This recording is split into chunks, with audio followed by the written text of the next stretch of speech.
Hello and welcome to another edition of Food Chain with me, Jessie Aaron Magbako. Today we are at Afram Plains in the eastern region. We'll be speaking to the farm manager at Danaso Farms and we'll be assessing the impact of the dry spell last year on their produce, some of the preparations they are doing ahead of the next planting season. So tell us about what you do at Danaso Farms. Okay, here at Danaso Farms, we plant corn. We mainly deal in corn as a grain, a maize, and we do some mango too.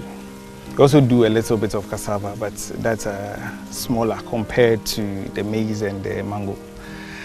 And Danaso Farms is a farm that was started by my father and currently being run by my brothers and I.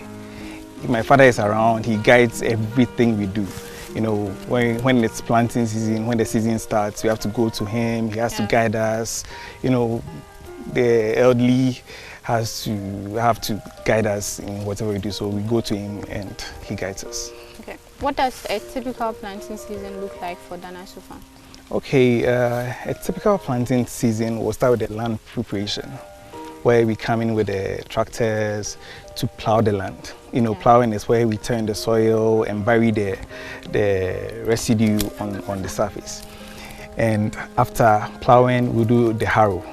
The harrow will break the bigger lumps and make it smoother for the planter to pass. Okay. Yes. Then from there, we prepare our seed and come in. When the ground is wet enough, we'll come in with the planter and plant.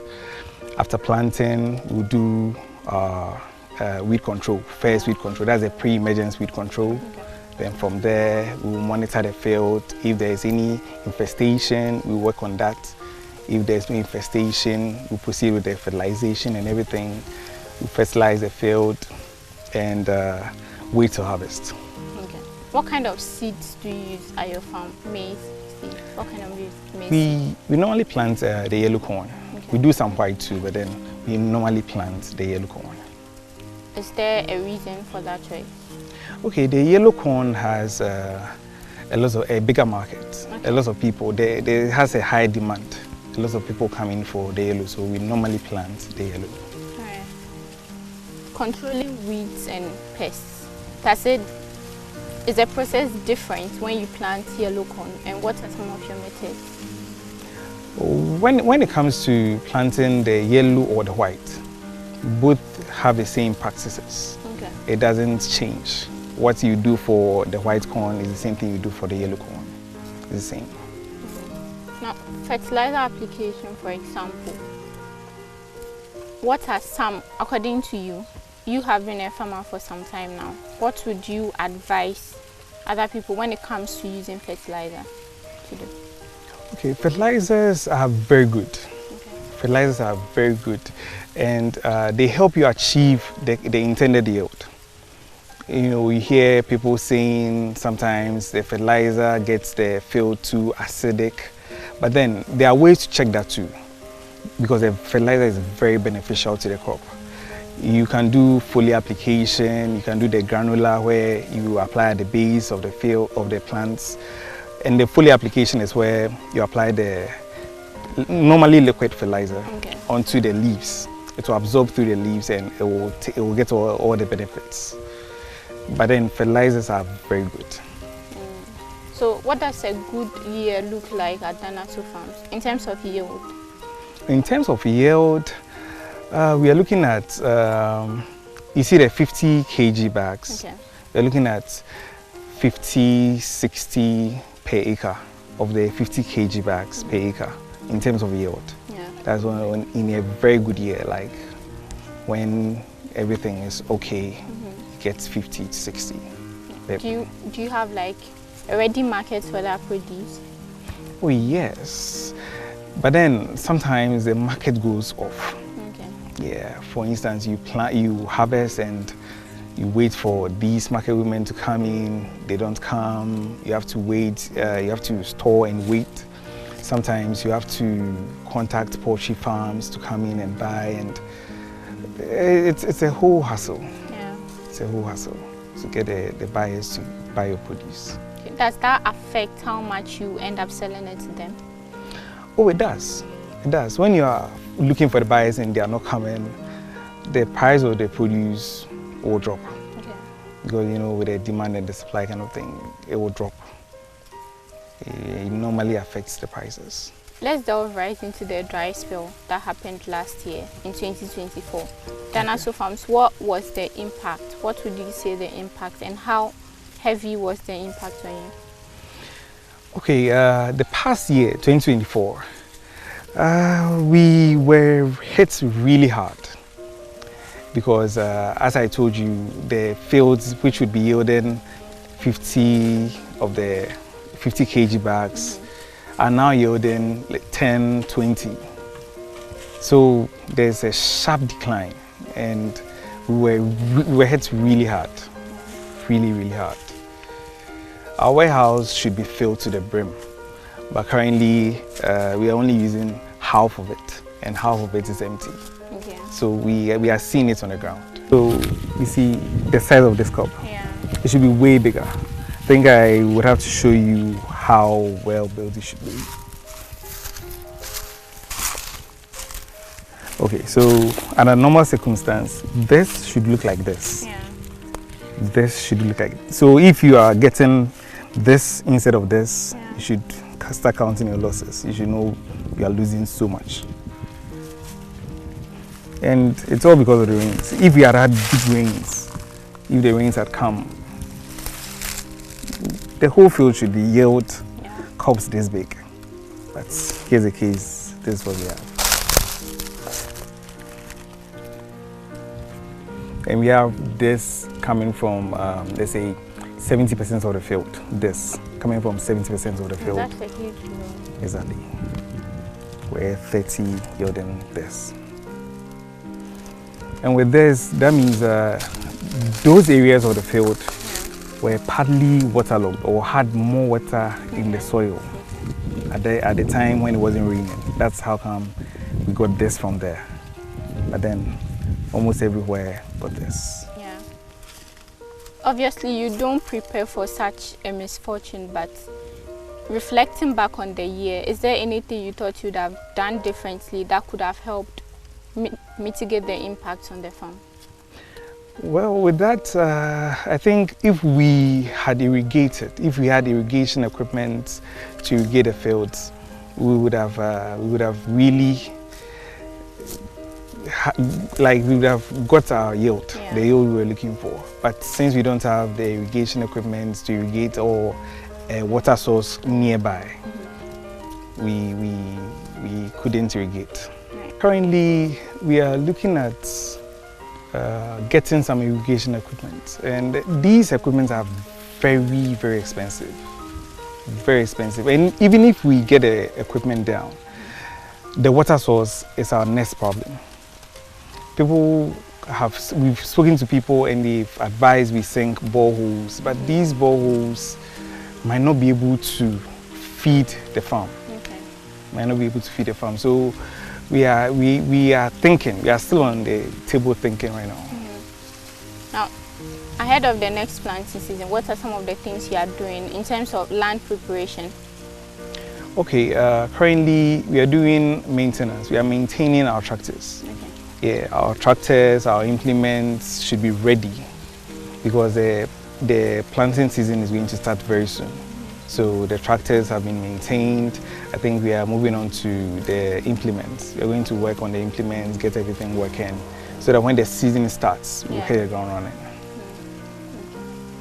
Maybe give us a projection. If the year 2025 is good for you, what are your expectations in terms of yield? Oh, if 2025 is good, then we are looking at the 50 of the 50 kg bags per acre or more. Okay. Hopefully 60. Right. Has that been the case in years that the season was good? Yes. Okay. We've had that in previous years when we had good rains. From your end as a farmer, what were some of the signs there that the dry spell was really affecting your farm? Okay, when it started, you know, there was rain. Yeah. It was raining, I think, every other day. Then all of a sudden it stopped. At that point, this whole field looked green, very green. You had the stalks, the leaves and everything. So we were sure of a good yield. There was no plan. We didn't plan for this. Then all of a sudden, the ground started drying. Then we checked the forecast, and you see when you check the forecast and the percentage possibility of rain keeps dropping, then you know you're in trouble.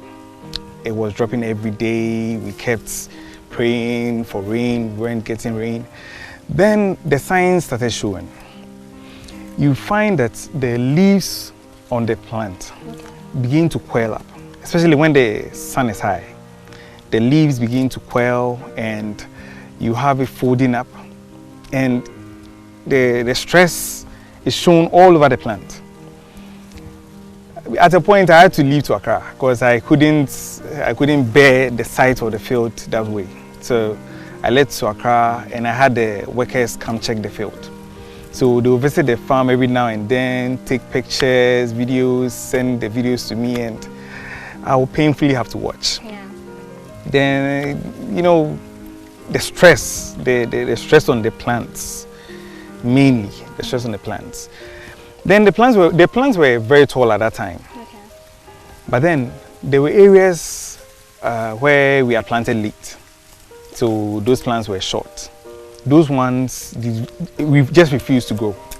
They stayed short, that height till it tasseled, bore fruits, harvested, it just stayed that height. So the effect was visible. The moment you walk into the field, you see the plants looking sick, weak. There were portions which had started to wither, dried without picking crops. It didn't fruit, it just began to wither. And we just started counting our losses from there because we knew it was gone. Right. Yes. Well, the climate change is impacting the agricultural sector a lot, but how do you plan financially going forward to reduce some of the changes that we are seeing and how it's affecting the sector? Okay, currently, I think we would have to look within, you know, try and pull some resources to fund maybe irrigation. Otherwise, it would go this way if it doesn't rain. No matter how well you plan, you know, you can do everything right. Over here you can see our weed control was spot on, pest control was spot on, fertilization, everything was spot on. But then because of the rain, we ended up with all this loss. So I think we would have to find money somewhere to look at irrigation. I don't know if the government is going to have any program to assist farmers irrigate their fields, but until that comes in, we would have to look within. Yeah. Well, what advice would you give to people who face similar situations apart from irrigation, as you mentioned? What advice would you give to people who face the same situation in your case going forward? Well, going forward, I think there are people who don't rely on the weather apps. Okay. You know, they are not 100% proof. They are not, let's say, they are not God. So sometimes they fail. We have been relying on that. Okay. We look at that a lot, and in a way it helps. Just that in this case, it failed us. So I advise they look at that and also look at ways to irrigate. There are cheaper ways to irrigate, and by cheaper, that's comparative, but still expensive. Okay. Yes, still very expensive to irrigate. In your case, do you think intercropping would have helped the situation a bit? Well, intercropping with, let's say, cassava. Okay. Cassava is a very hardy crop. Cassava will survive even if there's no rain. It will bear some tubers, not as big as it would be if you had received the rains. But then cassava will give you something. Yeah. So intercropping with cassava won't land you where we are now. At least you get something from the cassava to support. Okay, but generally, what do you see as the biggest opportunity and ways that we can, apart from dry spells, how can we improve the yields when it comes to maize farming generally? Okay, when it comes to maize farming, I think if you buy the improved seeds, we have very good varieties, very good varieties out there. And when you do everything right with the good varieties, your yields are assured. You're going to get your yields. You find the locals normally planting the local corn.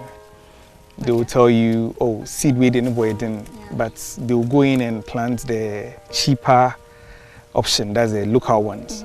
And the local ones don't yield as much as the improved seeds.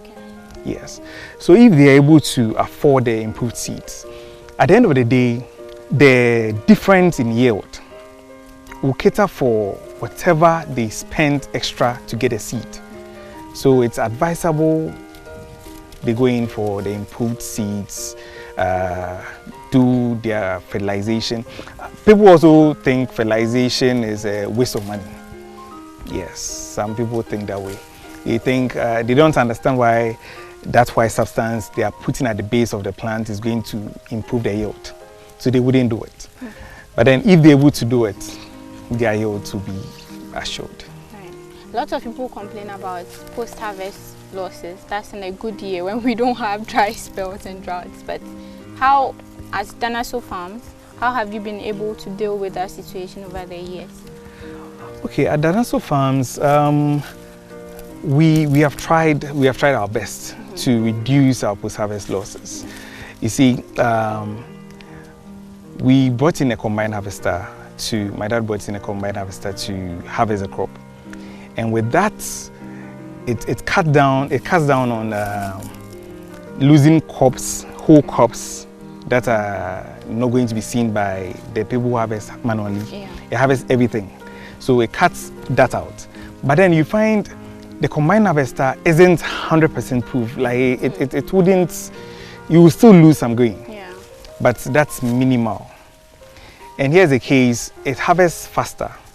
The combine harvester can do, let's say, 30 to 50 acres in a day, whereas you need about 40 people in, say, a week to do that same job.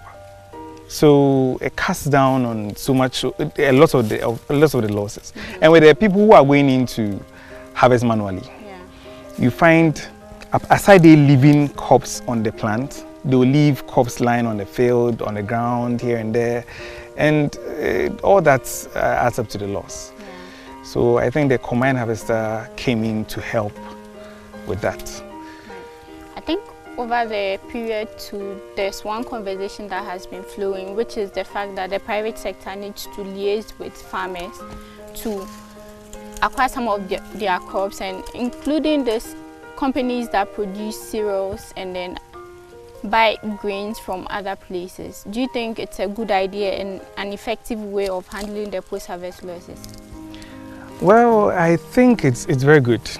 It's very good because looking at some of the losses come in when the produce doesn't leave the farmer on time. So if these companies should come in and left the grain from these farmers on time, I think they wouldn't hold on to the grain too long to have these grains rotten, molding here and there. Yes, if we have companies coming in to pick it up, I think that will really help. What's the plan for Danaso Farms for the next 5 years? For the next 5 years? Okay, for the next 5 years, I think we are aiming for National Best Farmer. Yes. Fingers crossed. That we are aiming for the ultimate. Yes. So my brothers and I are going to work tirelessly to achieve that. We are aiming for that, and we are aiming to expand the farm to probably double the size right now. We as farmers have been hit so much. by last year's dry spell. And going forward, I think we shouldn't lose hope.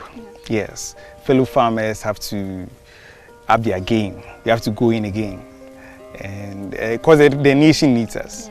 Yes, we have to go in and, you know, count our losses. We know we are done, but we're going in full force. Yes, any possible expand.